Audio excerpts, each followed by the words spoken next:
নমিস daily ব্লগের সবাইকে স্বাগত। আশা করি সবাই ভালো আছো, আমিও খুব ভালো আছি।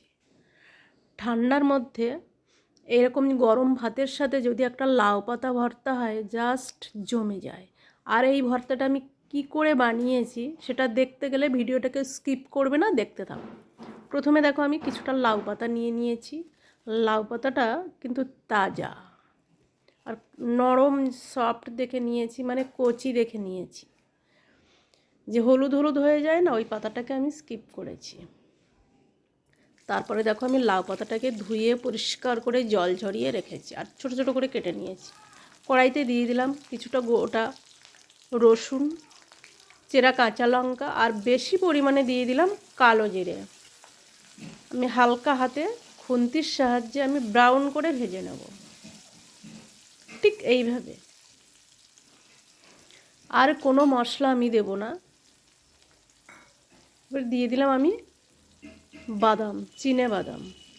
এটাও অপশনাল, তোমরা দিতেও পারো না দিতেও পারো। আমি দিলাম, কারণ বাদামটা দিলে স্বাদ হয় দ্বিগুণ। দেখো তারপরে সেই জল ঝরানো লাউ পাতাটাকে আমি দিয়ে দিলাম।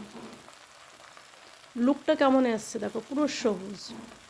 এইভাবে লাউ পাতা ভর্তা বানালে স্বাদ হয় দ্বিগুণ, গুণাগুণ কিন্তু একটুও নষ্ট হয় না। তারপরে দিয়ে দিলাম সামান্য পরিমাণে চিনি আর স্বাদ অনুযায়ী আমি নুনটা দিয়ে দিলাম। সামান্য হলুদ দিলাম, একটু হলুদ না দিলে ভালো লাগে না। 2 মিনিটের জন্য চাপা দিয়ে রেখেছিলাম শাকটানের নরম হতে। দেখো আমি শুকনো করে ভেজে নেব, ঝরঝরে করে। সামান্য জল বেরিয়ে এসছে, জলটা আমি শুকিয়ে নেব। কত সুন্দর কালার এসছে দেখো।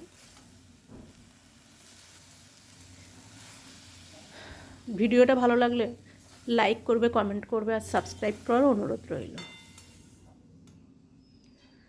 আমি একটা মিক্সিং জারে আমি লাউ পাতাগুলোকে নিয়ে নিলাম আর ঠান্ডা করে আমি মিক্সড করে নেব।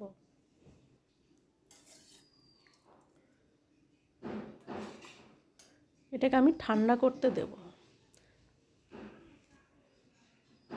ভর্তাটা ঠিক এরকম মিহি হবে কিন্তু, আর দেখতে কত সুন্দর হয়েছে দেখো। এটা খেতে কিন্তু দুর্দান্ত হয়।